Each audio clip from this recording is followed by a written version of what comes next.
My name is Celeste Marlowe, 29 years old. I never imagined that the year meant to bring peace into my life, my son's birth, would instead drag me into the ugliest family war I've ever known. 3 weeks ago, I gave birth to my baby boy. 3 weeks of sleepless nights, soft breaths against my chest, and the kind of quiet joy that feels like a warm blanket over your entire life. But hovering above that peace was something darker, something that had been brewing quietly long before my son took his first breath. My little sister is getting married at the end of this year, and the moment people heard about my pregnancy, most of them were thrilled, everyone except my mother. I wish I could say I was surprised, but when it comes to her, disappointment has always been predictable. Nothing. Not birthdays, not graduations, not even my wedding has ever mattered as much as whatever my sister was doing. She was the princess, the baby, the true blessing. I was the responsibility, the reliable one, the invisible pillar propping up the family whenever something crumbled. My father used to tell me quietly in the calm moments before his illness swallowed him whole that he trusted me. He believed I'd look after Mom because your sister isn't built for that kind of burden. I didn't fully understand the weight of that promise until he was gone. After Dad died, the distance between my sister and me became a canyon. She drifted further into selfishness, self-absorption drama. Mom drifted with her, just as she always had, leaving me alone to carry grief responsibility and a quiet resentment I tried so hard to ignore. The only reason I kept calling my mother after the funeral was because of that promise, the one he whispered to me when he could barely speak. I took it seriously. Too seriously in hindsight. So when Mom showed up at my house a couple of weeks after my sister's engagement, I thought naively that she was simply sharing the announcement in person. She had this strange way of smiling, like she was rehearsing for a performance she didn't fully believe in. She sat stiffly on my couch, smoothing down her skirt over and over as if she needed something to anchor her hands. And then she said it. "Celeste, we need to talk about your pregnancy." My stomach had dropped. "What about it?" Her eyes darted toward my belly like it offended her. "Your sister is getting married this year. This is supposed to be her moment, her big milestone. I can't have you overshadowing her with all this. I think you should consider hiding the pregnancy." I remember blinking at her slowly, honestly thinking I'd misheard. "Hide my pregnancy, Mom. I'm already 6 months along. I can't exactly disappear." "You could stop posting updates. Stop telling people. Maybe avoid family gatherings until after the wedding. And after the baby is born, well, we'll cross that bridge when we get there." My heartbeat thudded in my ears. Why would anyone think I'm overshadowing her? I'm not even going to her wedding. We're not close. She wasn't invited to mine. How could I possibly steal her spotlight? Mom shook her head like I was the one being unreasonable. "People talk, Celeste. A baby is a bigger milestone than a wedding. Everyone will fuss over you. I won't have it. Not this year." I laughed an incredulous, shaky sound that didn't feel like it belonged to me. "Mom, you're being paranoid. Nobody cares that much about me." "You'd be surprised what ruins attention," she snapped. "Your sister deserves her moment." I should have walked away. I should have ended the conversation there. But months of hormones exhaustion and years of swallowed resentment bubbled up. "So you want me to hide my child because she wants a big wedding?" Mom's jaw tightened. "You have no idea how hard she's worked for this. Do you know how much planning she's doing? Do you know how stressed she is? Says she doesn't need this on top of everything. She is stressed because she wants a massive wedding she can't even afford." I shot back. "And you want me to pretend my pregnancy doesn't exist because it might? What?" Accidentally shift attention away from her. This is insane. Her eyes flared with offense, the way they always did when someone refused her delusion. "You're being dramatic and selfish. I'm asking you for one simple thing." "No," I said firmly. "I'm done contorting myself for the two of you. I'm not hiding anything." Her silence was sharp, cutting through the room like broken glass. Then she stood adjusting her purse like she couldn't bear to look at me. "You promised your father you'd take care of me," she murmured, voice trembling just enough to make me wonder whether it was real or calculated. "And I have," I said, "but not like this." We fought loud, bitter, with years of resentment layered beneath every word.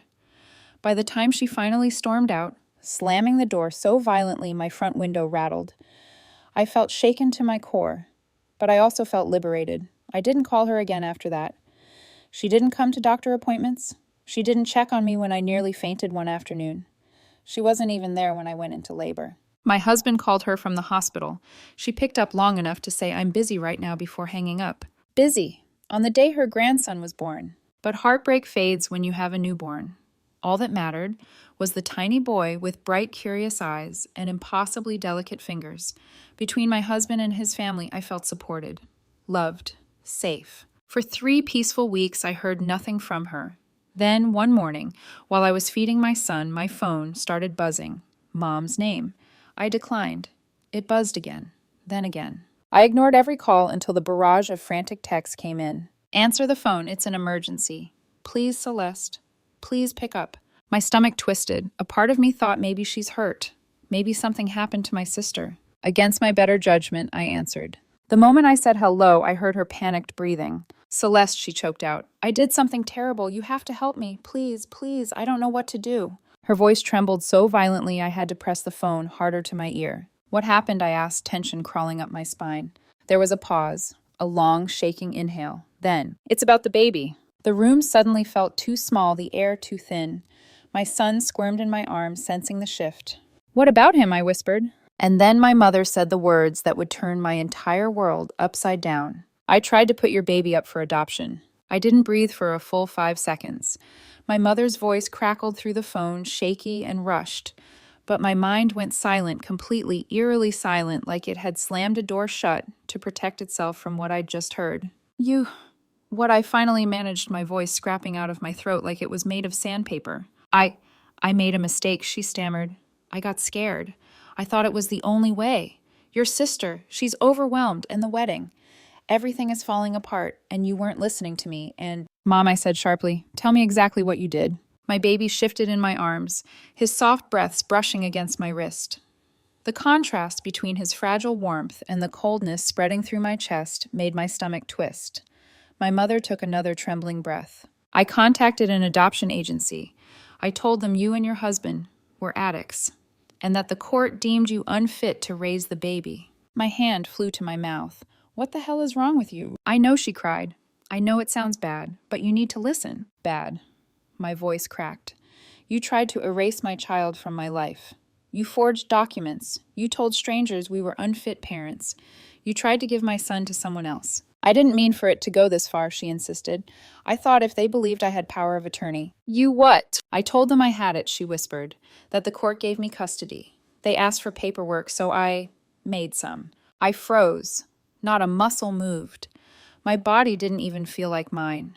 I stared at the baby in my arms, the baby she tried to take, and a deep, visceral fear burned through me. Hot and quick followed immediately by a rage I'd never known I could feel. You forged legal documents, I said slowly.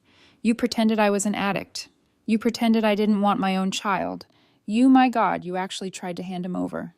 She sobbed, loud, broken, frantic. I messed up horribly. But they told me they're pursuing legal action.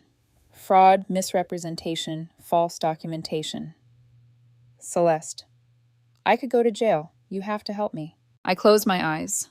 You expect me to save you after you tried to steal my son? You don't understand, she cried out. I was thinking of your sister. She's under pressure, the wedding. And suddenly I understood something horrifying. She didn't do this out of hatred for me. She did it out of devotion for my sister. She saw my pregnancy as a threat, not my child as a person. You need to come clean to them, I said coldly. Tell them everything you forged. Tell them everything you lied about. No, please. They're going to contact you soon. They're trying to find your number. I wanted you to hear it from me first. Why, I whispered, so you could beg. So you can tell them it's a misunderstanding. Say you gave me permission. That you trusted me. Say it wasn't fraud. So you want me to lie for you. It's your mother you're talking to, she screamed, her voice twisting into something sharp and ugly. After everything I've done for you, I laughed, a hollow, humorless sound. Everything you've done for me. You weren't even at the hospital when your grandson was born. She fell silent. A dead, suffocating silence. Mom, I said, voice trembling in fury. You tried to legally erase me as a mother. And for what? So my sister could have a pretty wedding. It wasn't like that, she whispered weakly. You disgust me. And I hung up. My hands were shaking so badly I nearly dropped my phone. My son stirred, letting out a tiny sigh, unaware of the storm tearing through the world he'd just arrived in. I looked at him, his soft, sleepy face, and something inside me hardened. A vow, a promise stronger than anything my father had ever asked of me. No one would ever hurt my child again. Not even my own mother. A few hours later, while I was still trying to steady myself, the adoption agency called.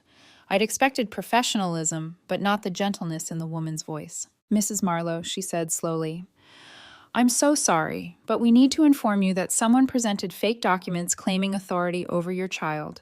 We know I forced out. We stopped the process immediately. We flagged the case for legal review. The individual may have contacted more than one agency. We're still investigating. My pulse jumped. Wait, more than one? We suspect so, the woman said carefully. The speed and confidence with which she submitted the forged documents. It wasn't typical. Sometimes people do this out of panic or confusion, but this seemed calculated. My throat tightened. Calculated how? We found inconsistencies that make us think she may have done something like this before. I sat frozen, gripping the phone so tightly my knuckles turned white. Done what before? Attempted unauthorized placements, she said. It's only a suspicion, but the markers were there. Cold washed over me. My mother had attempted something like this before. To who, when, why? I didn't ask. I didn't want to hear the answer. Thank you, I said quietly. Legal action will be proceeding, the woman added gently. We'll keep you updated. After I hung up, I told my husband everything, every detail, every lie, every forged document. He listened in stunned silence, his face draining of color. When I finished, he didn't say a word for several seconds. He just slowly walked to the crib, watching our son sleep. She tried to take him, he said finally. She really tried. Yes. He turned to me with a fierce look in his eyes, one I'd never seen before. We're suing her. I know, I whispered. We have to. And so we did. The next day, we were sitting in a lawyer's office, our newborn sleeping between us in his carrier while we signed the first set of documents initiating a civil lawsuit. It felt surreal, wrong, necessary. That evening, after we put the baby down, my phone lit up with 5 new emails. All from her. Subject. Please. Subject. Celeste, I'm begging you.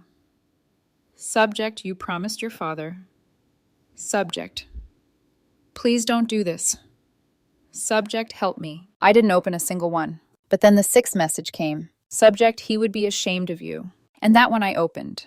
My mother had written only one sentence. Your father made you swear you would take care of me, and this is how you repay him. My breath hitched. She wasn't just using guilt. She was using his memory. The one thing she knew could break me open. My hands shook violently as I stared at the message. And then for the first time since she told me what she'd done, I felt fear. The moment I read that email, the one line meant to pierce directly through my spine, I felt something I hadn't felt in years. A tremor, a slip. A moment where grief unlocked a door I had bolted shut. My father, his face, his breath, his last words. Take care of your mother, Celeste. She'll need you. But I had never imagined he meant protect her from the consequences of her crimes. He thought she was fragile, not dangerous. Vulnerable, not manipulative. He didn't see the version of her that grew after his death, the version she must have been hiding even from him. My husband came over, noticing the way my shoulders tightened. What is it? I held up the phone, voice trembling. She used Dad. He inhaled sharply and sat beside me, taking my hand as if grounding me. Celeste, no promise you made to your father included covering up for her trying to steal your child. You know that. I know, I whispered. I do. It's just, she knows that's the one thing I still feel weak about. He squeezed my hand. That's why she used it? That night I barely slept. Every time I closed my eyes, I saw my father in his hospital bed, his hand weakly squeezing mine. And then I would see my mother forging papers, handing my baby to strangers. Love and betrayal tangled into a sickening knot inside me. By morning, my inbox was flooded with more messages. We can solve this as a family. You're hurting me on purpose. Your sister is devastated. You're ruining everything for us. Every email sounded less like an apology and more like an accusation. I ignored them all. But the emotional manipulation had already done its job. It left a crack in my resolve. And through that crack, more conflict poured in. My uncle called first. He rarely called me unless something was wrong, but the second I heard his voice, I understood exactly whose side he was on. Celeste, he began sounding burdened and impatient. Your mother told me everything, and I have to say, suing her. Isn't that a bit extreme? I closed my eyes. Uncle Thomas, she forged legal documents to take my baby. She made a mistake, he cut in. A lapse in judgment. You know your mother gets emotional. But she raised you. She fed you. She gave you everything she could. My throat tightened. She tried to give my son away. That's not fair, he snapped. She didn't give him away. She misplaced her priorities. She was thinking of your sister. Weddings are stressful. I let out a disbelieving laugh. Are you actually defending this? He sighed heavily, like I was the one being unreasonable. Families forgive. You're blowing this out of proportion because you're upset. Of course I'm upset. And dragging the law into this, his voice hardened. You're humiliating the entire family. People are talking. This is not how we handle things privately. Oh, they're talking, I said sharply. Maybe they should talk about what she did. Silence, thick and uncomfortable. Then quietly, coldly, he said, You're being ungrateful. She was the one who stayed up with you when you were a baby. She was the one who fed you, clothed you. You owe her better than this. No, I replied, my voice cracking but steady. I owe my son better. He exhaled sharply. If the money is the issue, it's not. Then you should know, he continued louder. The amount you're demanding is unreasonable. She can't afford that. You're suffocating her financially. If you're so worried about her finances, I snapped, maybe you should pay her settlement for her. There was a beat of stunned silence. Then he exploded. You entitled little brat? This is why no one wants to deal with you. Always dramatic. Always victimizing yourself. You're just jealous of your sister, and now you're taking it out on your own mother. I hung up. My hands were shaking, not from fear, from betrayal. Every line he said echoed long after the call ended. Ungrateful. Jealous. Brat. It was like my mother's voice coming from someone else's mouth. And then the whisper campaign began. Little by little, relatives, cousins, distant aunts, they all started texting me. Your sister said you're doing this out of spite. She said you've always hated her. She said she knew you'd find a way to ruin her wedding. She said you want attention. Not one person asked about my child. Not one. It was as if the family collectively decided that my mother's attempted kidnapping was less scandalous than a bride being inconvenienced. I could feel the resentment building inside me, like pressure under a sealed lid. Mediation began a week later. A neutral conference room, a polished table, lawyers on each side, my mother across from me. She wouldn't look at me at first. Her eyes were swollen makeup, smudged hair, messy, in a way I'd never seen my mother prize presentation above all else. Maybe it was the first time she'd been forced to face herself without the comfort of denial. The lawyers laid out the facts. Fraud, forgery, false claims of addiction, attempted adoption under false authority, intent to mislead a government-regulated agency. My mother trembled, her hands clenching a tissue. Every so often she'd glance at me quick, panicked looks as if hoping I'd swoop in and rescue her. As if I still could. At one point she tried to speak directly to me. Celeste, she pleaded, please. Let's not do this. Think of your sister. Think of the wedding. My son, I said. Think of my son. Her face twisted with anger. Your sister's wedding is in ruin. Do you understand that? Because of your lawsuit, she's falling apart. She's devastated. And whose fault is that? I replied. She's crying every day. She cried because she can't get the centerpieces she wanted, I snapped. My child nearly got taken away. The mediator tried to intervene, but it didn't matter. My mother was spiraling. She yelled, cried, accused me of cruelty, accused me of abandoning her, accused me of breaking my father's heart. She even accused the adoption agency of targeting her. Her voice rose so loud that the hall outside the conference room echoed with it. In the end, she stormed out, ending the session early. 2 more sessions would end exactly the same way. Then came the day my sister showed up at my house. She didn't text first, didn't call. She just appeared dressed in expensive athleisure, face full of makeup, eyes burning with fury. I opened the door only enough to see her. What do you want? I asked, already exhausted. She scoffed. Are you proud of yourself? For what? For ruining Mom's life, she snapped. For ruining my wedding. She was supposed to help pay for it. Now that you sued her, she can't. And all because you're jealous. I stared at her, stunned. Jealous, jealous. You've always hated that I'm the favorite, she said, chin lifted. So now you're punishing us. My laugh was cold. She tried to give my baby away. You didn't even lose him, she shouted. God, you're so dramatic. Nothing even happened. Before I could form a response, she launched into a full-blown rant, her voice rising higher and sharper until neighbors began peeking out of windows. I slammed the door in her face. She didn't leave. She pounded, screamed, cursed. She called me a monster, a narcissist, unhinged, a danger to myself and others. And when she started yelling, disturbing things about my baby, vague threats, twisted claims, things that made my blood run cold, I did the only thing I could. I called the police. When the officers arrived, they escorted her away while she shrieked every insult she could think of, loud enough for the entire street to hear. One officer turned to me and said quietly, "You should consider a restraining order. Whatever's going on, this isn't normal." And that was the moment I realized this wasn't just drama, this wasn't rivalry, this wasn't family conflict. This was danger. The police car had barely turned the corner when the realization hit me. My sister's screams were still ringing in my ears, echoing down the street, echoing in my skull. Even after she was gone, I could still hear the venom in her voice, sharp, ugly, and disturbingly unstable. When I closed the door behind me, the house felt too bright, too silent, too exposed. Nothing about it felt like home anymore. My husband came rushing in from the nursery, eyes wide with concern. He looked at me first, then at the door behind me, then back again, as if trying to assess whether he needed to go outside and finish what the police started. "Is she gone?" he asked. "For now," I said, trying to steady my breathing. He pulled me against his chest, but instead of relaxing, I felt myself remain rigid. My mind wasn't finished processing what had happened. Every time I replayed the moment she leaned toward me, screaming vile things about my child, my stomach knotted. There was something in her eyes, something unhinged, something I didn't recognize, something dangerous. "What did she say?" he asked, softly brushing a strand of hair away from my forehead. I told him everything. Every threat, every insult, every twisted claim she spit out while the police dragged her away. I said it out loud, word by word, because I needed him to understand just how far gone she was. Saying it made me shake harder. His jaw tightened with each sentence. "We're filing a restraining order," he said. There was no debate in his voice, just certainty, just protection. For the first time in my life, I truly feared my own family. That night, I barely slept. My body was exhausted, but my mind wouldn't stop racing. Every noise outside made my eyes snap open. Every creak in the walls made my heart lurch. I checked the locks twice, then again and again. My husband tried to calm me, but how could I relax when I didn't know what my sister was capable of? She'd always been dramatic, selfish, entitled, but threatening my baby. That was new and terrifying. Around 3 in the morning, I stood over my son's crib, watching his tiny chest rise and fall. The innocence in his face made something harden inside me. I thought about everything that had happened these past weeks.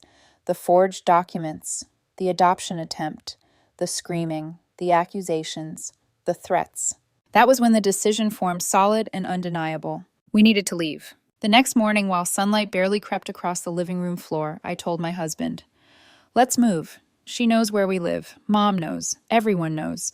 I don't feel safe here anymore." He didn't hesitate. "We'll start looking today." It was a relief to hear him say it out loud, but moving came with its own strain. Money wasn't exactly flowing right now, not with a newborn and the lawsuit. Maternity leave meant reduced pay. Legal fees kept stacking up. It didn't matter. Safety outweighed everything. My in-laws stepped in as if they'd been waiting for the chance to help. My mother-in-law cried when she heard what my sister had threatened. She held my baby with such tenderness and whispered, "You don't deserve any of this. You're doing the right thing." Their kindness felt surreal. My own family had abandoned me emotionally, yet here were people who had no obligation to me choosing to stand by my side without hesitation. Sometimes it takes the worst moments to reveal who truly loves you. We filed the restraining order that same week. While filling out the forms describing what my sister had done, I realized just how twisted everything had become. It was like my family had turned into a stranger wearing familiar faces. In the middle of all this chaos, my lawyer texted me, "Your mother has agreed to the settlement terms." I stared at my phone. After weeks of screaming, arguing, and melodramatic email threats, the sudden cooperation felt unnerving. My husband assumed her lawyer finally convinced her to stop sabotaging herself. Maybe he was right. Or maybe she was planning something else. By then, nothing felt impossible. We went home feeling a small, cautious sense of relief. It lasted a few hours. By late afternoon, I went outside to check the mailbox. I expected bills, maybe junk mail, maybe another letter addressed to the previous owner. Instead, I found an unmarked envelope with my name scrawled on it. My stomach dropped. Inside was a sheet of paper. No greeting, no signature. Just a single jagged sentence, "Stop this or you will regret it." My fingers trembled as I held it.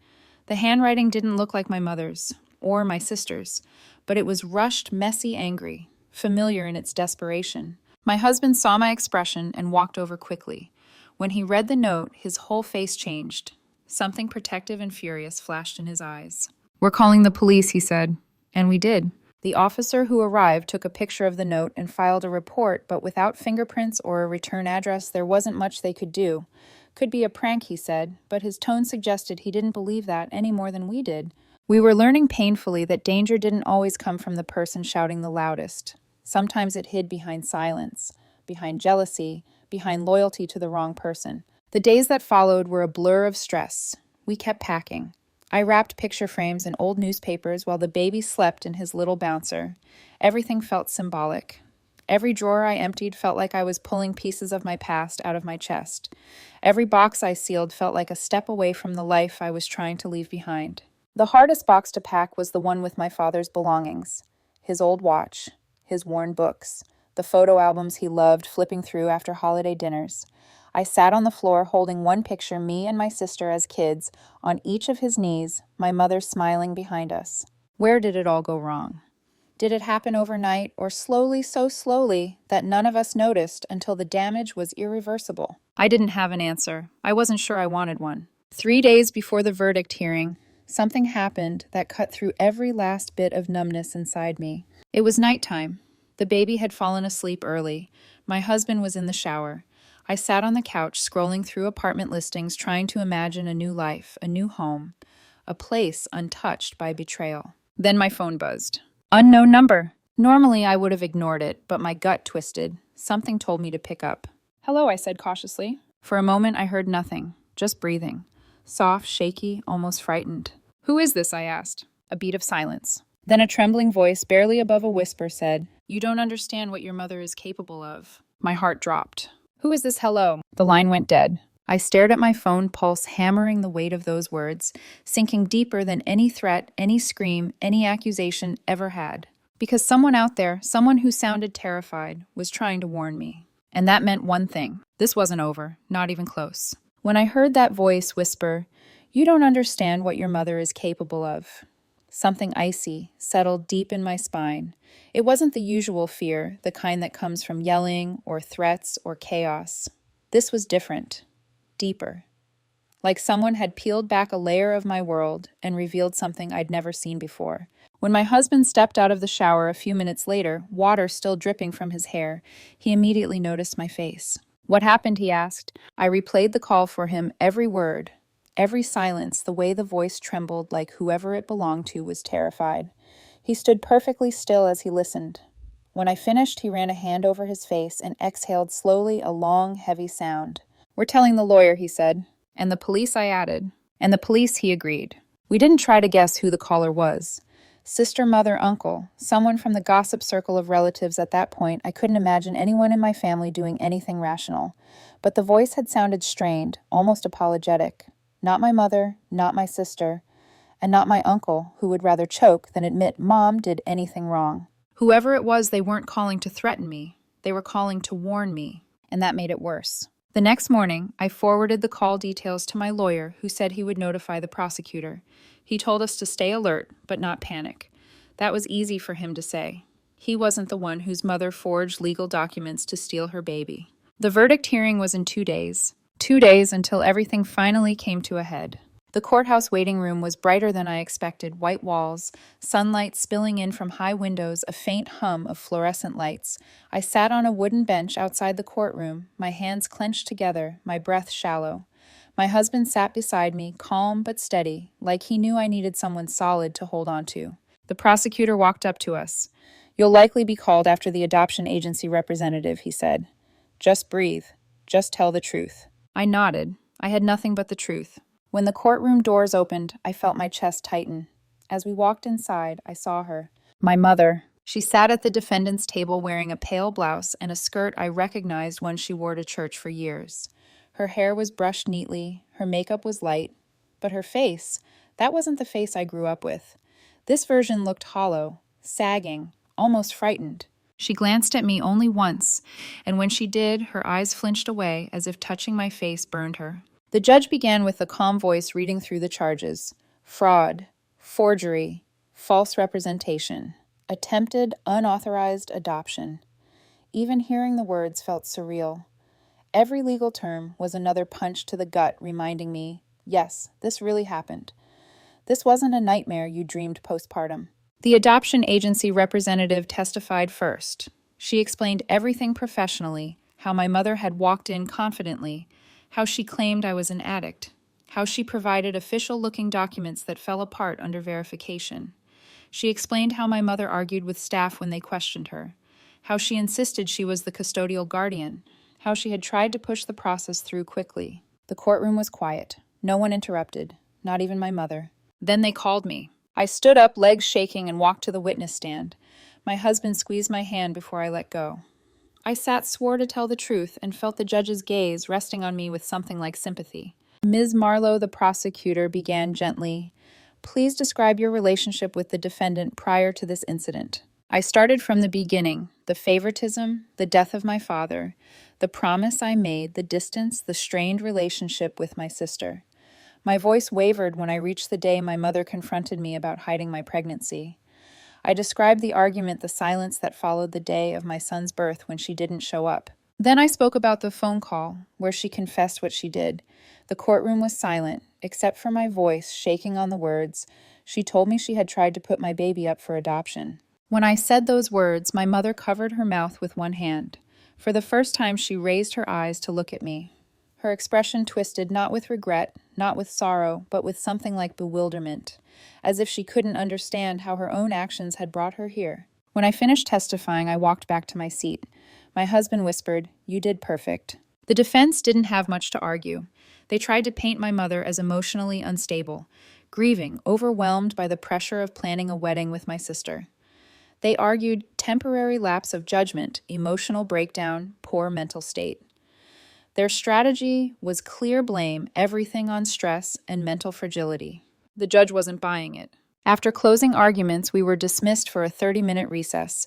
I stepped outside the courtroom, leaning against the cool wall, trying to keep my breath steady. My husband wrapped an arm around me. "It's almost over," he murmured. Almost. When court resumed, the judge read the verdict slowly, clearly, as if each word was meant to settle deep in every corner of the room. "Guilty on all charges." My breath left my body in one long, trembling exhale. My mother didn't cry, not at first. She just stared straight ahead. Then, when the judge listed the sentence, heavy fines, restitution to both the agency and me, mandatory mental health treatment in a rehabilitation program, and several hundred hours of community service, she broke. She sobbed silently, shoulders shaking, her lawyer rubbing her back with mechanical sympathy. She didn't receive jail time. First-time offenders rarely do. The judge believed the mental health angle. But jail wasn't what I wanted, not really. It was acknowledgement, accountability, safety, and I finally had those. After the hearing, we stepped outside into the warm air. I felt lighter and heavier, at the same time relieved it was over, heartbroken that this was what it took. We returned home to continue packing. It felt different now, not frantic, not panicked, purposeful, like we weren't running away, but stepping forward. When we finally moved into the new house a couple of weeks later, it felt like stepping into a blank page, one not stained by manipulation or betrayal. My sister unsurprisingly abandoned our mother publicly the moment the verdict threatened her own wedding. Screenshots flooded my phone from relatives I didn't ask for them, but they came anyway. She posted about how she couldn't condone our mother's actions, how she never knew what was happening, how she stood with justice. It was pathetic, predictable, karma in its purest form. My mother spent her days in treatment. I didn't visit. I didn't send messages. I didn't ask for updates. Whatever she was working through was no longer mine to carry. The day we settled into the new house, I sat on the floor while my husband assembled the crib in the baby's room. Sunlight filtered through the window. Our son let out a soft laugh, his first real laugh, while lying on a blanket next to me. In that moment, everything fell into place. The lawsuits, the restraining order, the move, the broken relationships, the betrayal. All of it had led to this, a quiet, safe room filled with warmth instead of fear. As I watched my son laugh, eyes bright and unburdened, I knew without doubt I didn't lose my family. I protected my new one. And finally, I felt peace.